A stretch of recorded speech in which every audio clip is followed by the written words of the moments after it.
Hey guys, Triple T Cat here recording for the Zombie Arcade, and today I'm going to be talking about a game called Hatred, for which a trailer came out a few days ago now. I'll put a link in the description to the trailer if you haven't seen it, but basically it's a game where you play as a mass murderer and you kill a bunch of innocent people and police officers, and that's kind of the game. It's from a top-down perspective, but it seems like in the trailer, when you kill people, like, the camera zooms in so you can see the brutality of your murders up close, and they'll, like, scream and beg for their life or whatever. And, like, the trailer, like, the main character you play as has this really cheesy monologue about how, like, I hate this fucking world and shit. So, like, just really corny, kind of, like, cheesy sort of stuff, right? And for some reason, this has caused a really, well, not enormous, but a bit of a controversy, a bit of a stir in the gaming media. I first read about it on GameSpot. I read articles about it on other websites as well. And there just seems to be a pretty strong hatred for hatred, especially in the comment sections of these articles, but the articles themselves are pretty disparaging as well. People are upset about how violent the game is, the fact that killing innocent people is the primary objective, and the fact that the whole tone of the game is kind of mean-spirited. I think this is really dumb. Like, really, really, really stupid. For one thing, the massive negative media coverage is exactly what the developers wanted to incite with the trailer. It's going to massively boost the sales of something that these people writing these articles, making these comments, claim to find reprehensible. So good job there. And yeah, sure, I mean, it is the job of a games journalist to report on news, important stuff in the industry, even if it might mean, you know, giving exposure to something you don't really want to give exposure to. It's their job to report on this stuff, though. But this game isn't news. It's a small indie game that very few people would have heard of. They don't even know how they're going to distribute it yet. They don't even have a deal to have it on Steam or GOG or anything like that arranged yet. So, like, right now, we don't even know how widespread of a release it would have gotten.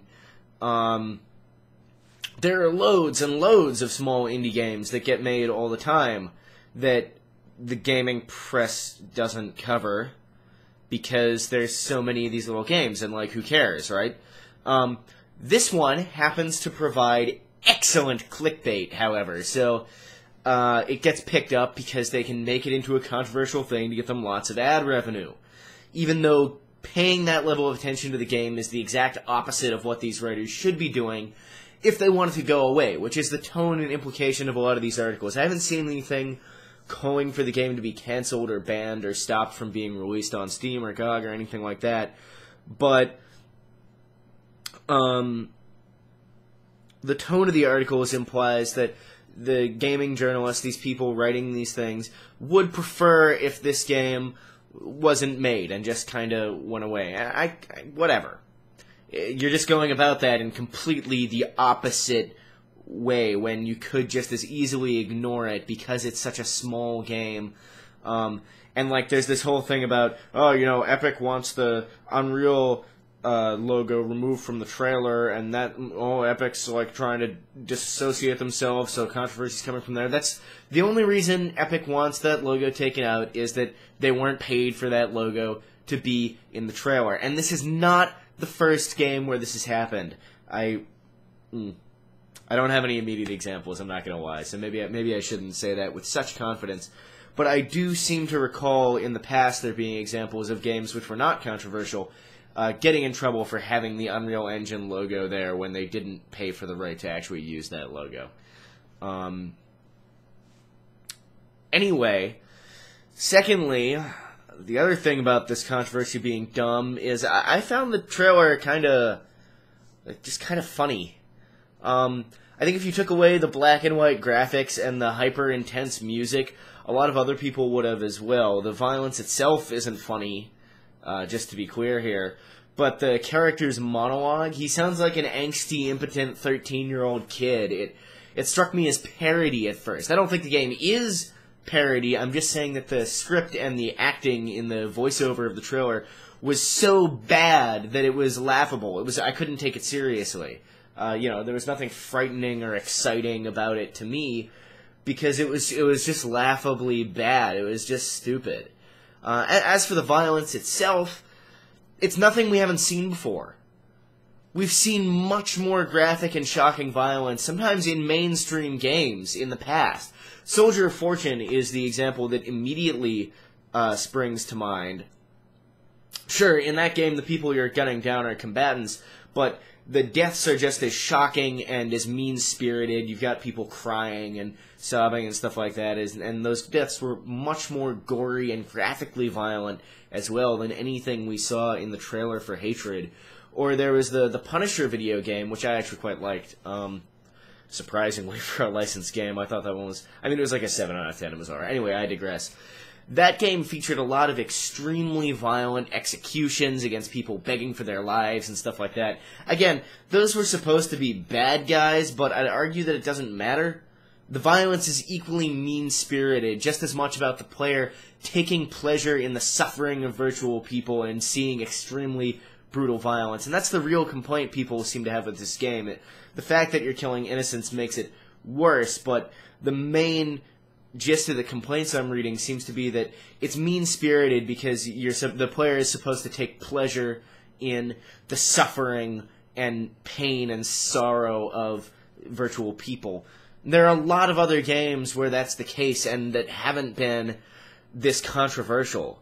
In the Hitman series of games, another example, in that game the vast majority of your targets are not combatants. Many of them are criminals, but oftentimes not violent criminals, sometimes not even criminals, and I don't remember there ever being any big controversy regarding the Hitman games. We have whole swaths of games where you can choose to kill innocent people with no real consequences if you want to, and where you're encouraged to do so. People say, in Grand Theft Auto, it's different because killing innocents isn't the main point of the game, and it's not something the player is encouraged to do. You can just choose to do it if you want. What about those Rampage side missions, where your goal is explicitly to kill as many people as possible, as quickly as possible? And aside from that, there's the tone of the game and the way the game is structured encourages you to do that. Same with the Postal. Postal 2 is probably... There was a bit of controversy surrounding that. But that's a game, again, where you don't have to kill anybody, but the game strongly encourages you to. And that was controversial, but not really within the gaming press itself so much. Besides all that, there's nothing wrong with hyper-violent games anyway, right? Didn't we already put this to rest? Some people might find them distasteful, but at the end of the day, it's not a big deal. Not worth making a big fuss about. This was a hot issue for a long time. Remember the whole Jack Thompson thing? But this hasn't been an issue, particularly within the gaming press, for a long while now, because I thought we were done talking about this. We settled on, game violence can be dumb and sometimes excessive, but in the end, it's not hurting anybody, right? And that seemed to be, this debate was done with. I don't know why... Clickbait, I guess. The game looks boring to me. It looks like a really bland sort of twin-stick shooter. I have no interest in playing it. The controversy's absurd, hypocritical, harmful even, if the people writing these articles really don't want to see games like this made.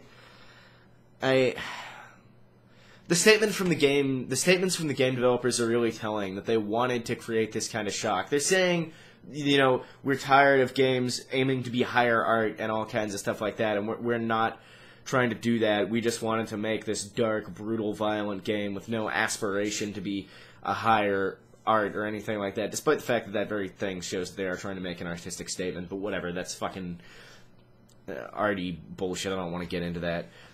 But it's also telling from their comments they wanted this to shock people, and apparently they've succeeded. Apparently. I thought the trailer showed a game that was about as edgy as a 14-year-old kid who listens to screamo music. Apparently the gaming press want to be that kid's conservative parents, overreacting to him getting a nose piercing. It's fucking stupid. Well, thanks for watching, folks. Until next time. Trouble T Cat out.